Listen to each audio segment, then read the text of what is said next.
आज पुनः प्रथम पाठ में ही इस स्तुति का तीसरा श्लोक पढ़ेंगे। पहले मैं पढ़ूंगा, फिर आप लोग साथ साथ पढ़ेंगे पीछे से, उसके बाद फिर इसका अर्थ बताऊंगा। एको देवः सर्वभूतेषु गूढः,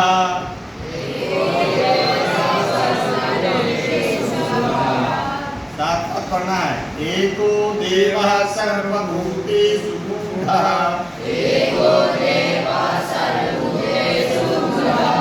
सर्वव्यापी सर्वभूतान्तरात्मा,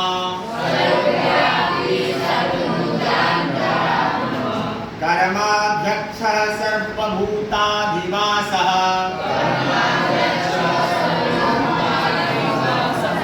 साक्षी चेताः केवलो निर्गुणश्च, एको देवः सर्वभूतेषु गूढः, सर्वव्यापी सर्वभूतान्तरात्मा, कर्माध्यक्षः सर्वभूताधिवासः, साक्षी चेताः केवलो निर्गुणश्च, एको देवः सर्वभूतेषु गूढः, सर्वव्यापी सर्वभूतान्तरात्मा, कर्माध्यक्षः सर्वभूताधिवासः, साक्षी चेताः केवलो निर्गुणश्च। इसलिए अगला वाला पढ़ना है। वमादिदेवः पुरुषः पुराणः,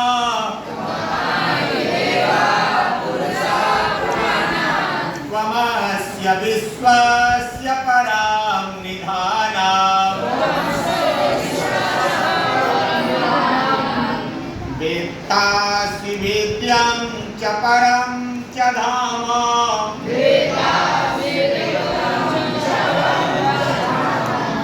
त्वया ततं विश्वमनन्तरूपम्,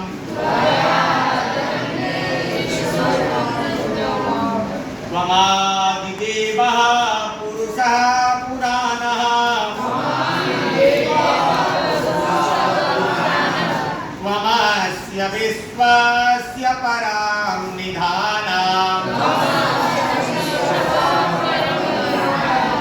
वेत्तासि वेद्यं च परं च धाम,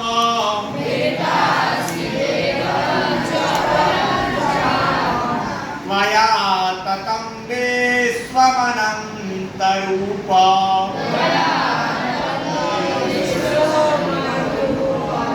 त्वमादिदेवः पुरुषः पुराणः,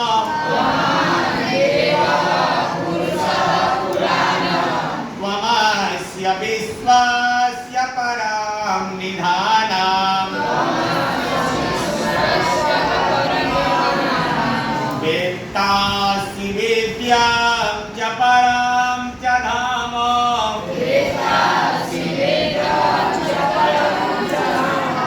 त्वया ततं विश्वमनन्तरूपम्।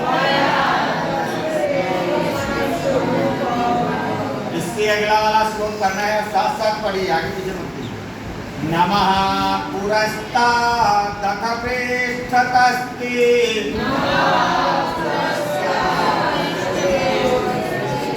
नमः पुरस्तादथ पृष्ठतस्ते,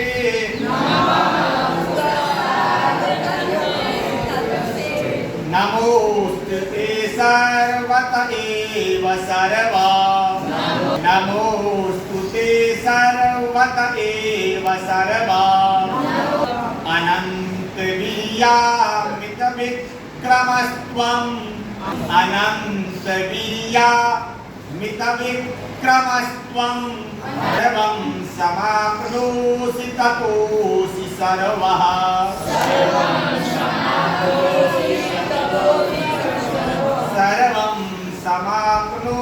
ततोऽसि सर्वः।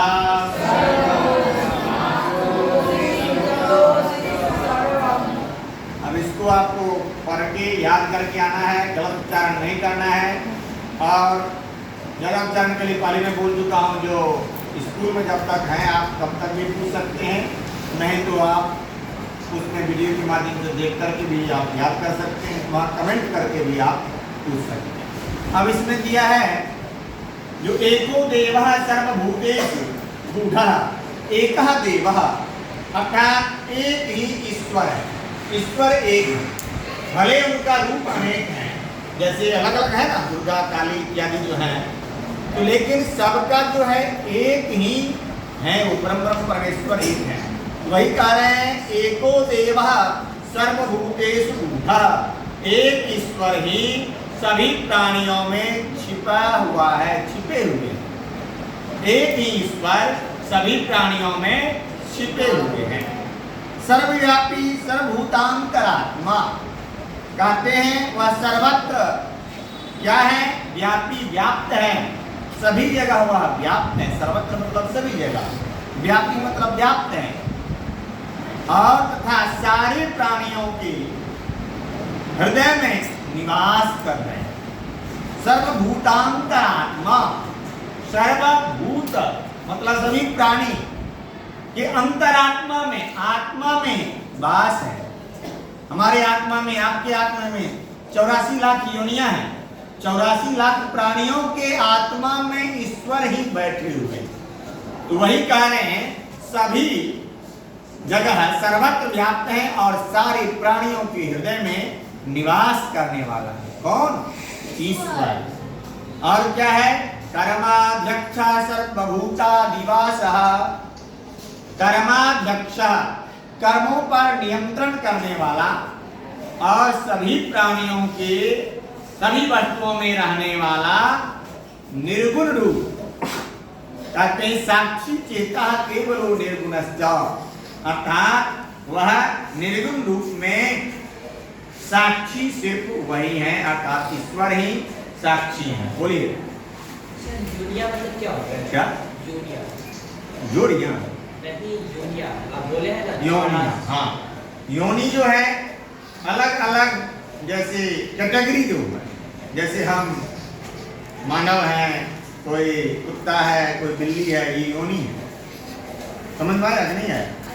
जितने प्राणी अलग अलग हैं, सभी अलग अलग योनियों में 84 लाख ये प्राणी, चाहे हम जो हमको दिखता है, बैठ जाओ, जो हमको दिखता है वो भी है, और नहीं दिखने वाले जीव हैं। इसीलिए एक श्लोक भी है, दृष्टिपूतम नसित पादम वस्त्रभूतम विवेक जलम शास्त्रभूतम वदित वाक्यम मनःपूतम समाचरेत। देख करके हमें चलना चाहिए, जो मेरे पांव से कोई जीव दब न जाए, मर न जाए।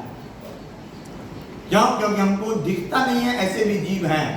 मेरे शरीर पे कोई जीव चलने लगता है लेकिन दिखता नहीं है, लेकिन हम क्या करते हैं? महसूस करते हैं, यही करते हैं ना। त्वचा से क्या ज्ञान होता है? महसूस करते हैं ना, अनुभव करते हैं जो मेरे ऊपर कुछ चल रहा है। तो हमको नहीं दिखता है, फिर भी हम हाथ से उसको हटाने की कोशिश करते हैं।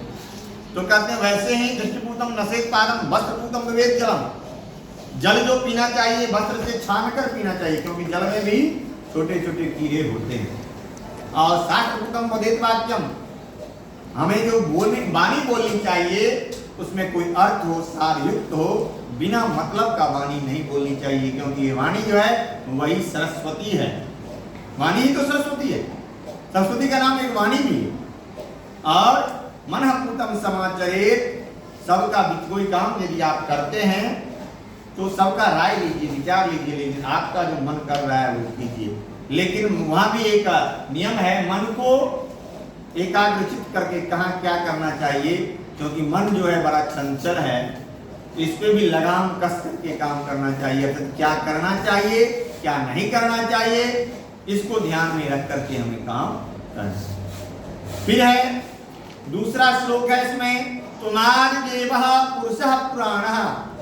त्वम मतलब हे ईश्वर, त्वम ही मतलब तुम ही, आप ही क्या है?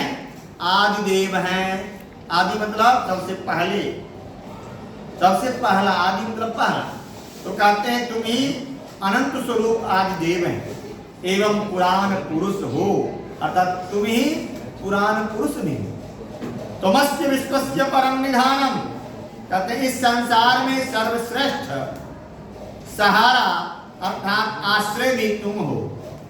कहते हैं परम निधानम, निधानम का मतलब है आश्रय, सभी का आश्रय देने वाला तुम ही हो ईश्वर। इसीलिए कहावत है बलि यसी केवल ईश्वर इच्छा, केवल बलवान ईश्वर की इच्छा होती है, उनकी इच्छा जो होती है वही होती है। वही कह रहे हैं तुम इस संसार में सर्वश्रेष्ठ सहारा अर्थात आश्रय हो।